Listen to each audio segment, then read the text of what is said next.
Hello everyone. Today we'll be discussing about the rules for identifying criminals. ये news में है, इसका जो सोर्स है द हिंदू से लिया गया है और उसको हम डिस्कस करेंगे। आपके यूपीएससी के, एसएससी के, बैंक पीओ के एग्जामिनेशंस के लिए भी ये इम्पॉर्टेंट है, स्पेशली फॉर यूपीएससी। उसको हम अलग अलग कॉन्टेक्स्ट से देखेंगे कि किस तरीके से कौन सा जो लेजिस्लेशन है वो किस तरीके से पास हो रहा है और क्या क्या चीज़ें हैं, क्या इंक्लूडेड नहीं है इस समय, क्या क्या इंक्लूडेड है, उस चीज़ को हम डिटेल में जानेंगे। तो on September 19th the ministry of home affairs notify किया क्या, rules governing the criminal procedure identification act 2022। The act was passed in March by the Parliament. Until the rules are notified, an act cannot be implemented or come into force. So an act cannot be implemented or come into force. The legislation would enable police and central investigation agencies. ये जो act है, ये जो legislation है, ये क्या करेगा, ये पुलिस को और सेंट्रल इन्वेस्टिगेशन एजेंसी को कलेक्ट करना, स्टोर करना, एनालाइज करना फिजिकल या biological sample including retina, iris scan of the arrested person. तो यहाँ पे कहीं ना कहीं जो बहुत से लोग बात करते हैं कि जो प्रिवेसी है वो चीज़ें हैम्पर हो सकती हैं, बहुत सारी चीज़ें हैं, लेकिन द थिंग इज़ कि अगर यहाँ पे हम बात करें आइडेंटिफाइंग क्रिमिनल्स की, उसमें तो बहुत सी चीज़ें हैं जो कि केस के आधार पे, बहुत सी चीज़ें हैं जो कि इन्वेस्टिगेशन के आधार पे वो चीज़ ज़रूरी होती हैं।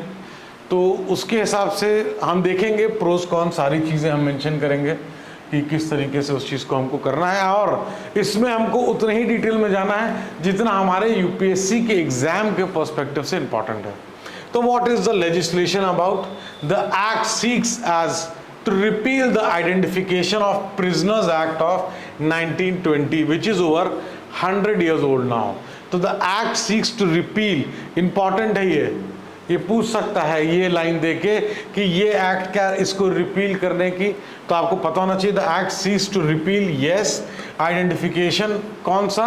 The identification of prisoners act 1920, जो कि 100 साल से भी डेफिनेटली पुराना था। The old act scope was limited, the old act scope was limited, उसका जो स्कोप था, उसकी जो एक्टिविटी थी, उसका जो दायरा था वो लिमिटेड था to capturing of finger impression, footprint impression and photographs of convicted prisoner and certain category of arrested and non-convicted persons on the orders of a magistrate। तो यहाँ पे इसका जो स्कोप है, बेसिकली उसके बारे में बात हो रही है। किसके स्कोप के बारे में? आइडेंटिफिकेशन ऑफ प्रिजनर्स एक्ट 1920 के बारे में बात हो रही है कि इसका स्कोप लिमिटेड था। इसको रिपील करके जो नए एक्ट की बात हो रही है वो क्यों हो रही है? Because of the limited scope, उसको वाइड करने का, जरूरत के अनुसार उसको वाइड करने का, बिकॉज जो चीज़ें 1920 में थी और जो चीज़ें अभी हैं उसमें बहुत ज़्यादा चेंजेस हैं। The statement of objects and reasons of the bill when it was introduced in the parliament said, तो जो रीज़न जब पार्लियामेंट में इंट्रोड्यूस कर रहे थे तो उसका जो रीज़न या स्टेटमेंट जो दिया गया था, that the new measurement techniques being used in advanced countries are giving credible and reliable results and are recognized world over। तो इसका मतलब है कहीं ना कहीं जो adoption of new technology और adoption of new जो measurements हैं, जो techniques हैं, so that कि जो अलग जो बाहर की जो countries में जो credible results मिल रहे हैं, उन चीज़ों को हम adopt करके हम भी वो फ़ायदे या वो जो techniques हैं adopt करके उनका जो advantage है उसको हम ले सकें। It said that the 1920 Act does not provide for taking these body measurement as many of the techniques and technology had not been developed then। तो इसका कारण, इसका स्कोप लिमिटेड, उस समय जैसे हम लोगों ने बात किया, उस समय के हिसाब से, उस समय जो टेक था, जो टेक्निक थी,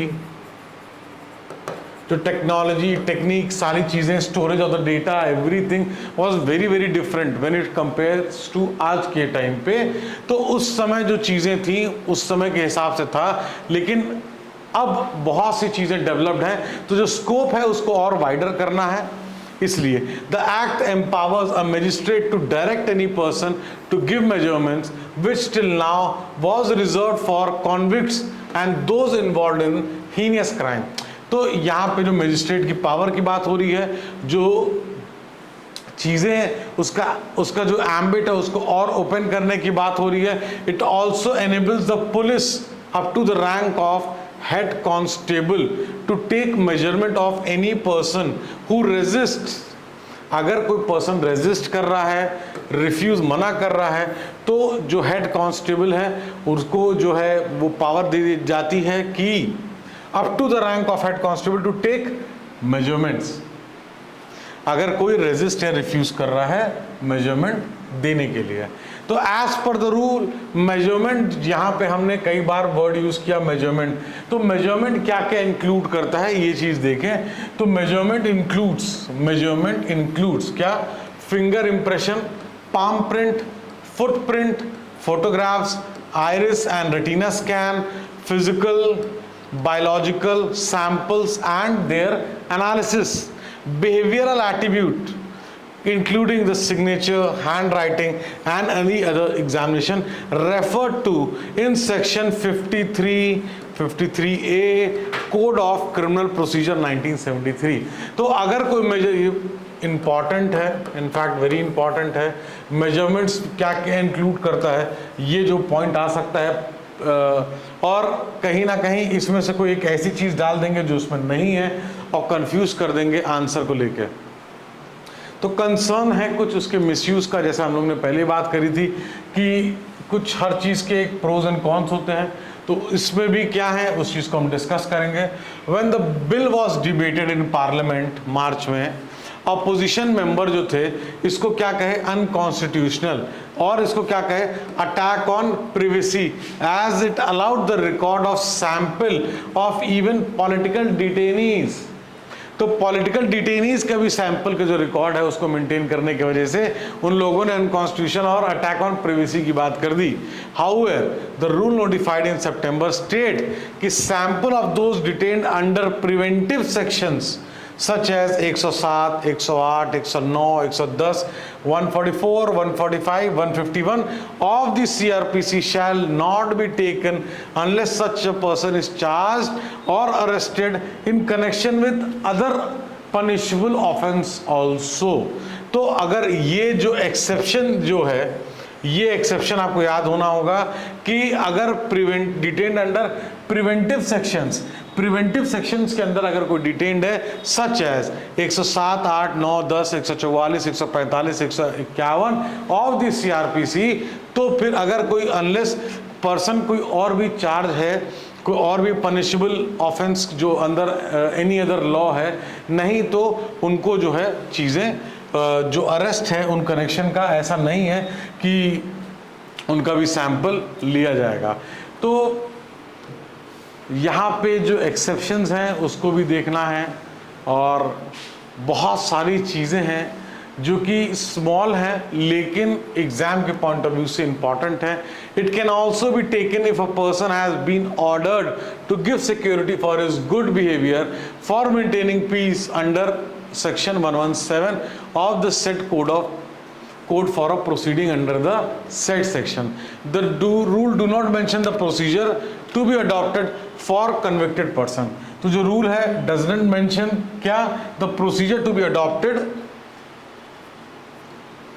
for convicted person।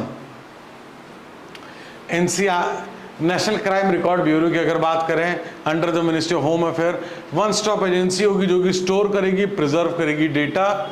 State government can also store the data, but it shall provide compatible application programming interface कि वो शेयर कर सके और NCRB के साथ सारी चीज़ें जो मेजरमेंट्स है, रिकॉर्ड्स है, वो चीज़ मेंशन रहे। और NCRB क्या करेगा? एक स्टैंडर्ड एसओपी बनाएगा, उस एसओपी के हिसाब से ही जो भी डेटाबेस है, जो भी चीज़ें हैं, वो स्टैंडर्ड जो डिजिटल फॉर्मेट है उसके हिसाब से स्टोर हो, उसके हिसाब से अपलोड हो।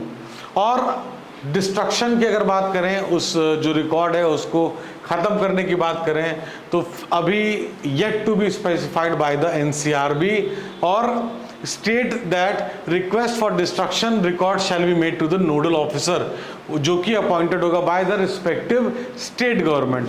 तो डिस्ट्रक्शन की बात करें तो अभी एनसीआरबी ने स्पेसिफाई नहीं किया है।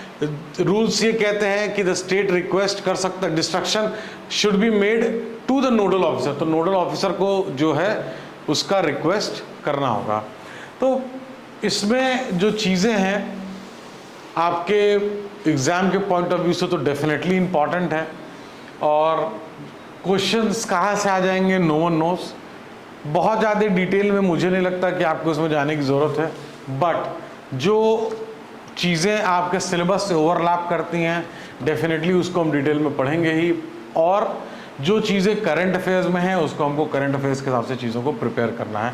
कोई क्वेश्चन है, कोई डाउट है तो you can ask. Thank you so much watching the video.